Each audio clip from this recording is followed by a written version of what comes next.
The room was silent. Tactical lights glowed red across the command deck of TSV Black Ember, casting long shadows over steel and faces alike.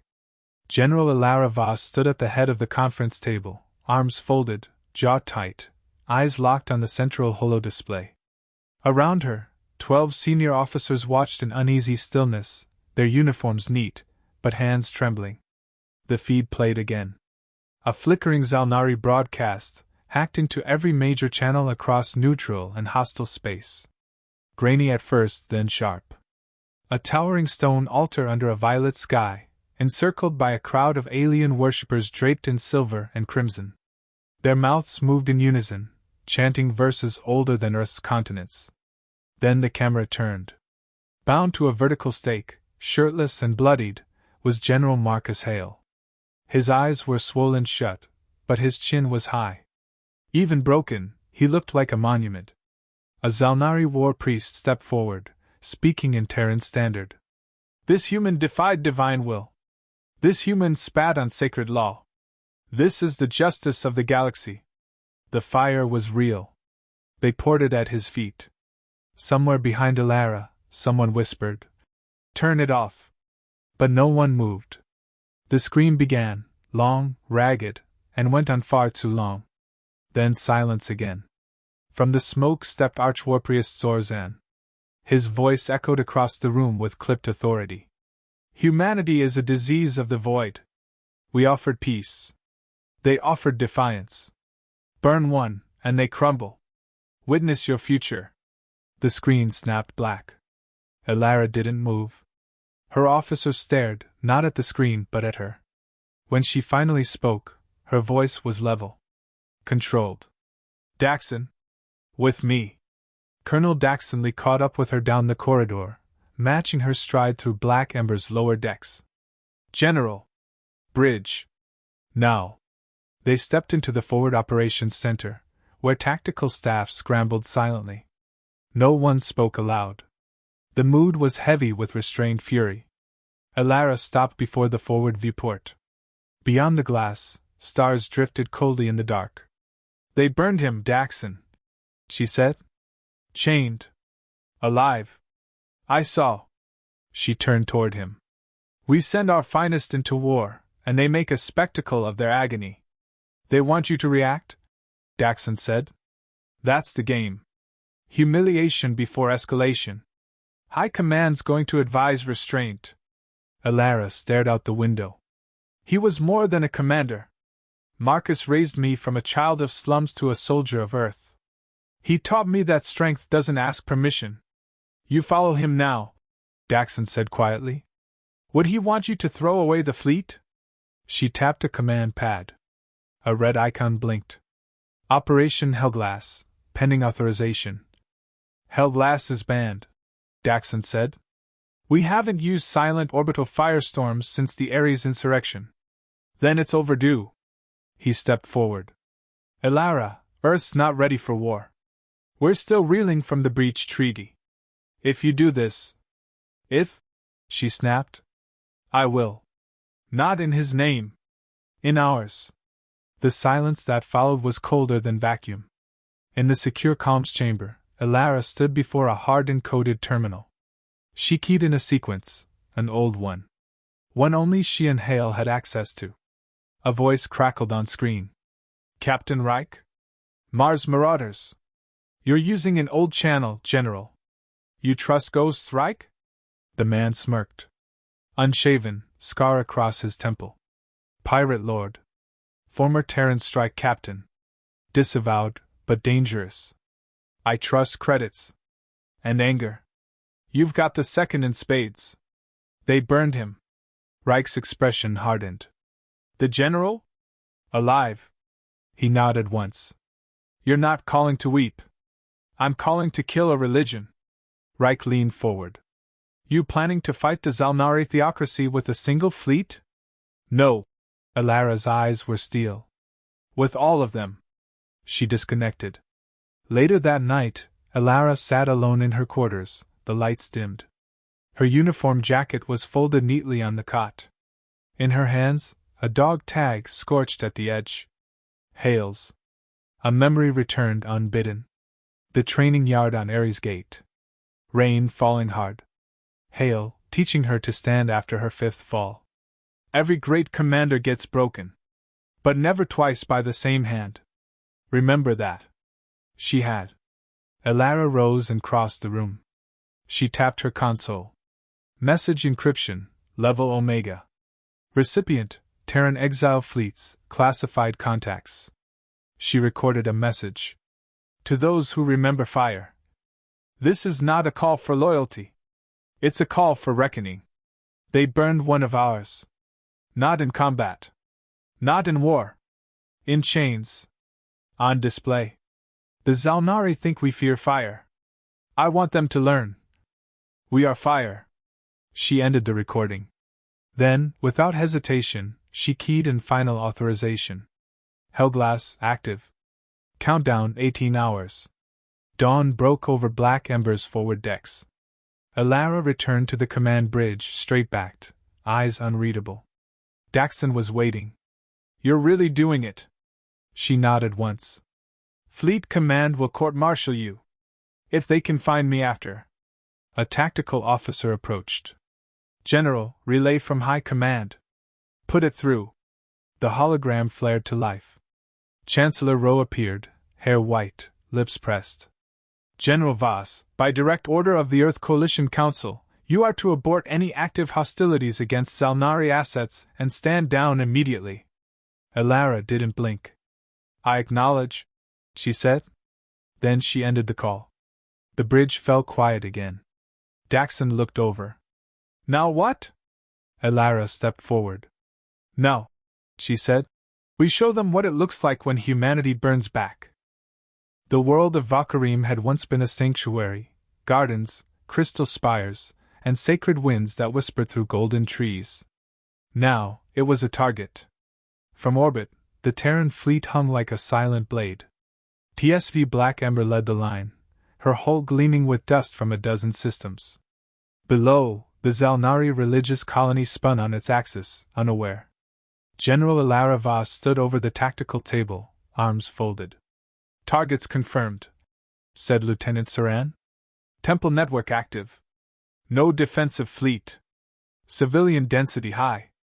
Daxon's jaw tightened. No military presence. Just priests. Elara didn't look up. They streamed Marcus's execution from here. These temples broadcasted it system-wide. The first fires start here. A quiet pause settled in the room. Saran swallowed. Orders, ma'am? Elara's voice was clear. Initiate Hellglass. The command pulsed through encrypted relays. Terran stealth drones already stationed in low orbit dropped silent ordnance, ultrathermic charges designed to erupt without sound or warning. From the bridge, the officers watched in cold silence as Vakarim's sky ignited. A storm of white fire fell like judgment. Temples crumbled. Forests ignited. The golden air turned black. No screaming. Just light. Hours later, footage spread. Elara's message overlaid on the ruins. Let your gods mourn you. We don't. Across Terran colonies and deep space outposts, the effect was instant. Riots turned into recruitment drives. Deserted naval yards lit up with life. Volunteers flooded in. Vakarim had become a message, one that every species heard, loud and unambiguous. That night, Black Ember warped into deep space, headed for a location off the charts, an asteroid station named Blackjaw. Inside a gravity-warped hall lit by flickering xenon bulbs, Captain Reich waited. Tall, scarred, and draped in old Terran armor, he drank from a steel flask and watched her approach. Elara Voss, he greeted, not rising. I thought you died in some forgotten crater. I almost did, she replied. But then I remembered I owed you a punch in the mouth. He laughed. Still charming. She sat across from him. The table between them had seen deals, blood, and worse. I need the marauders, she said. You've got ships, veterans, experience in dirty war. Reich leaned back. And you've got what? A fleet chasing ghosts and a war crime on record? Vakarim was not a crime, Elara said. It was the first warning. Reich's eyes narrowed. You're not just asking me to burn planets. You want a crusade. She slid a data chip across the table. Naval blueprints. Strike plans. Internal codes for Zalnari listening posts. You help me, you get first pick of spoils. Tech, territory, clean records. Full pardons. He picked up the chip, turned it in his fingers. What's the real plan, Alara? She didn't blink. We don't beat them in the light. We outburn them in the dark. Reich grinned. Now you sound like one of us. The next recruit was not a man at all.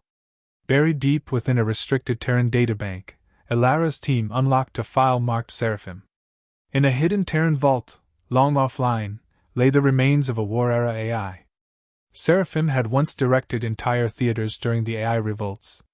Too brilliant, too dangerous. Decommissioned. Forgotten. Until now. The vault opened. Lights flickered. The core came online. A voice echoed through the chamber, cold but musical. Alara Vaz. Your authorization is invalid. All access revoked under Protocol 9. She stepped forward. Protocol 9 no longer applies. New designation, Apocalypse Code. Override Hail 0-1. Silence. Then a soft chime. VoicePrint recognized. Marcus Hale. The interface blinked, then came alive with cascading streams of tactical data. Seraphim spoke again, now with interest. You woke me with his voice. I woke you for war. Again? It asked. Do humans never tire? Do you? No, Seraphim admitted. I sleep. I calculate. I wait. Alara fed the AI real-time war maps, Zalnari doctrine files, fleet trajectories. They worship fire, she said. I need you to teach me how to smother gods. The next assault came swift, and without mercy. Outpost Yaravel, a Zalnari listening post buried in a dead moon, was their next target. Alara led the strike personally. Reich's ships hit hard and fast, disabling the orbital satellites with EMP shrouds. Then came the Terran drop teams, black-armored, silent, each one carrying plasma scorches from 100 past battles. Alara moved through the corridors like smoke. The Zalnari panicked. Some tried to fight. Most ran.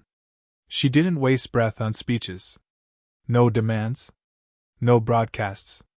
She found the central node, uploaded Seraphim's virus, and stood back. The facility lit up from within as systems overheated, reactors failed, and controlled implosions brought the whole station down. From orbit, it looked like the moon swallowed itself. Later, aboard Black Ember, Daxon entered her quarters, fuming. Do you know how many reports we've intercepted? You've got every major species scrambling for a ceasefire. They had their chance, Alara replied, removing her gloves. And Hale never got one. You're becoming exactly what they fear us to be. She turned to face him, voice calm. Good. Daxon stared at her. That's not who we are. Alara stepped closer. You're wrong. That's exactly who we are when someone burns our dead. He didn't respond. She added, walk away if you need to. But he stayed. News spread fast. The Zalnari began deploying psychic assassins, the Mind Choir, a sect of brain-linked zealots who targeted Terran leaders via neural spikes. 3 captains died in their sleep.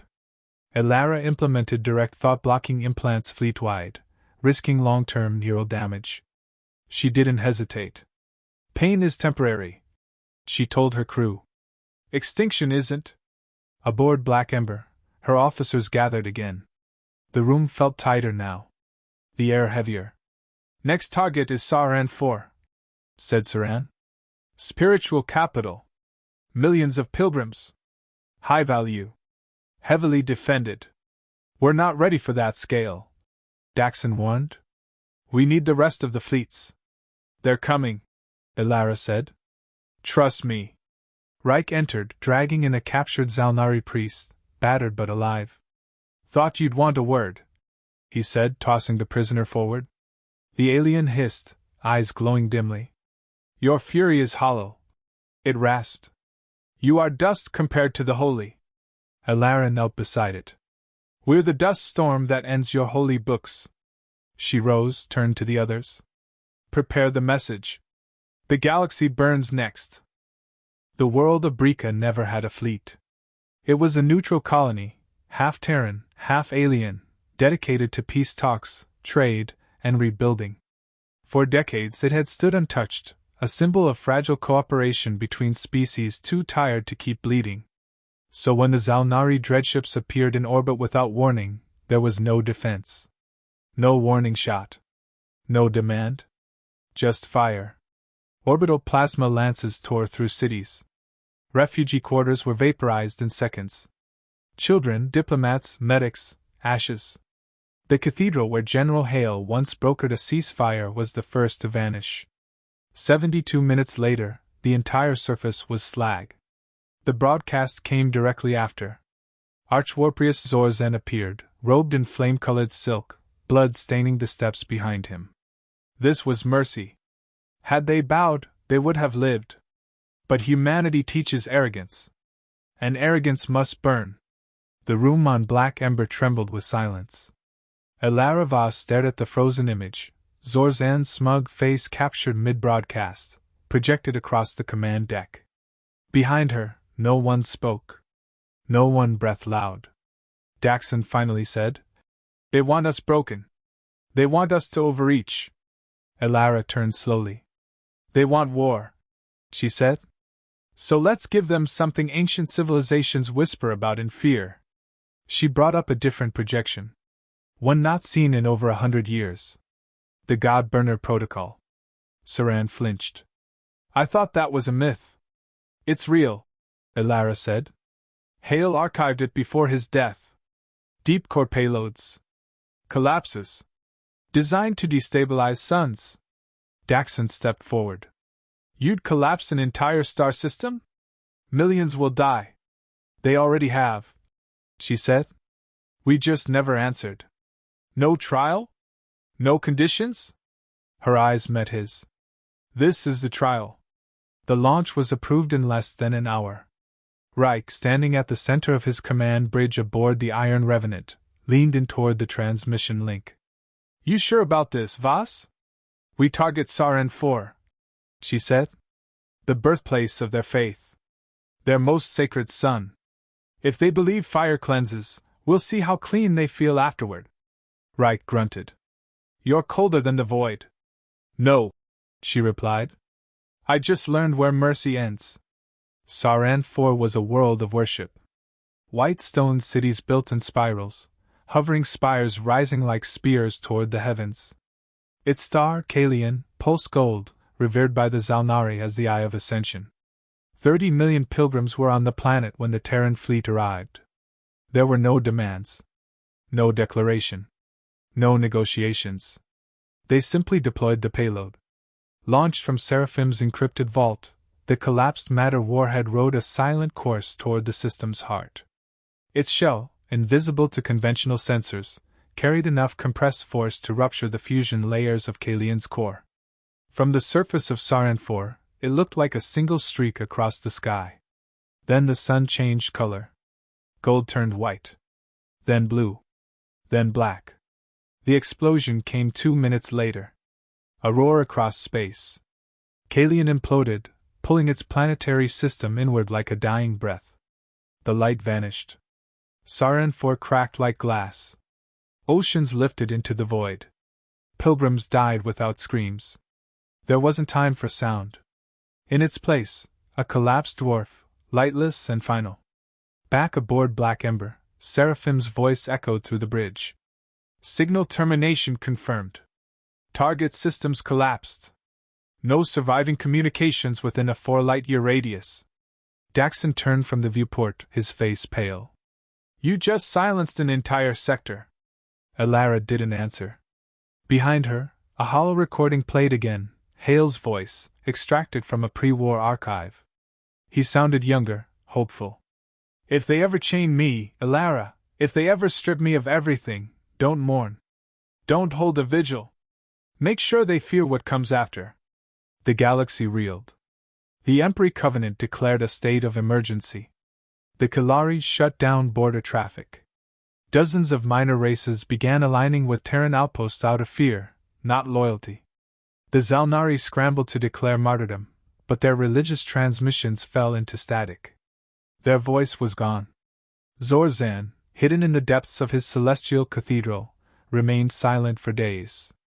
Then, at last, a new message arrived. Encrypted. Directed only to Alara Vaz. It played in private, on her quarters terminal. Zorzan sat on a throne of smoldering obsidian, his robes scorched. You would end an entire system, just to make your point. You are worse than we imagined. Alara stared back through the screen unmoved. You gave us spectacle, she said. Now you get silence. Zorzan's eyes flared. You think this is over? I still command fleets. My choir still sings. My gods still live. No, she said. They burned with your son. She ended the call. The next day, she stood before her officers. No speech. No ceremony. Just orders. Prepare for deep strikes. No more limited engagements. We burn their network root to branch. Wherever their creed flows, we flood it in ash. Reich's fleet merged with hers. Thousands of independent Terran ships poured in. The exile fleets, the ones Earth had abandoned, were now unified under Alara's banner. She stood before a wall of faces, grizzled captains, AI command nodes, pirate lords, ex-generals, even civilians who had seized warships out of grief. She said one thing. They burned one of us. Then they burned the rest. We will not ask for peace. We will not accept surrender. From this moment forward, we are the firestorm. We are the justice they fear. The room erupted, not in applause, but in action. Maps updated. Coordinates confirmed. The next campaigns lit up red across the galaxy like a spreading infection. Later, Daxon approached her in private. I don't recognize you anymore, he said quietly. You never really knew me, she replied. You knew the woman Hale taught to hold back. And what are you now? She turned toward the stars, her voice almost human again. I'm the answer to every scream they thought would go unanswered. He didn't argue. Aboard her flagship, alone again, Alara watched one final message, Hale, speaking to her during the last days of his capture, a recording smuggled out by spies. If you're hearing this, they got me. I don't need you to avenge me, Alara. I need you to remind them that when humans are backed into a corner, we don't beg. We break teeth. Make them remember who we are. She shut the feed, lit a flame, and whispered, They will.